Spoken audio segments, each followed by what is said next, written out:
Si tu es en train de souffrir d'une rupture qui est douloureuse, où tu comprends pas, tu te poses plein de questions et que ton feed Insta est infesté de citations de rupture et de trucs qui remuent juste la merde et bref, t'es en train de chialer et c'est horrible, tu es à la bonne place. Donc, ça fait maintenant, ça fait plus de 9-10 mois je crois. Je sors d'une rupture qui a été vraiment très très éprouvante pour moi. Après la rupture, j'ai vécu un deuil en plus de ça.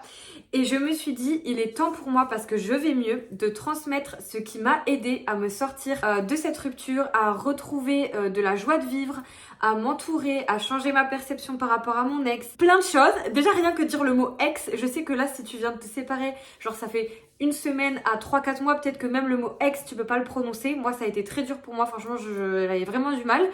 Je sors un atelier live, va voir un peu ce que je fais, le live c'est vraiment mon truc.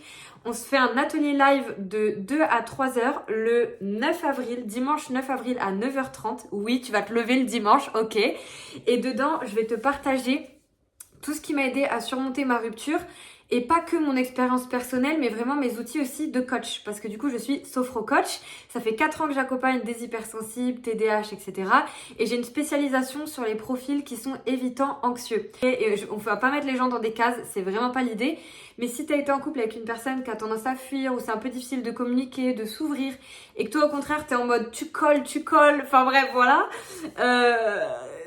Tu vas voir, on va en parler. Et aussi, si tu as fait face à du ghosting ou du silence et que tu n'as pas forcément compris les réactions de ton ex, je vais te donner vraiment des choses qui vont te faire prendre ça moins personnellement, de pouvoir t'apaiser et de décider qu'est-ce que tu as envie de faire aussi. Est-ce que tu as envie de lui écrire? Est-ce que tu n'as pas envie de lui écrire?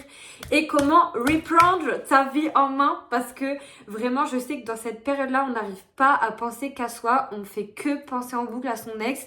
Moi, il y a des décisions aussi que je n'osais pas prendre ou n'osais pas faire, même c'est con, mais concernant mes habits, je me disais ouais, est-ce qu'il me trouve belle, machin. Je me posais des questions archi, je pense que toutes les meufs sont passées par là. Et j'ai mis du temps à pouvoir sortir de cette approbation et à me dire c'est terminé. Et là, je sais que toi, si tu viens de vivre cette rupture récente, t'en es pas forcément encore à ce stade. Donc on va voir vraiment les trucs de la base de la base. Je vais essayer de pas parler 1000 ans, mais moi j'aime bien les vidéos longues où on peut vraiment échanger. Mais quand je dis les bases des bases, c'est manger, dormir, réussir à ouvrir tes volets, pouvoir voir des amis, pouvoir te fixer un petit peu des objectifs dans le futur. Enfin, vraiment te reprendre petit à petit en main, ne pas te presser, avoir de la patience pour toi parce que tu as le droit d'aller mal et tu n'entendras pas de discours du type si tu veux retrouver ton ex, t'as un problème, on ravale pas son vomi, tu ne retrouveras pas ça chez moi. Je te le dis, je supporte plus ces discours, ça me sort par les yeux. Ou encore le passe à autre chose, c'est rien. Non, c'est pas rien. Non, c'est un choc, ça peut être un traumatisme. Enfin voilà, c'est énormément d'émotions. Et justement, on va aussi s'attarder sur la culpabilité. Enfin, ça va être génial. Genre vraiment, j'ai trop hâte, je suis surexcitée.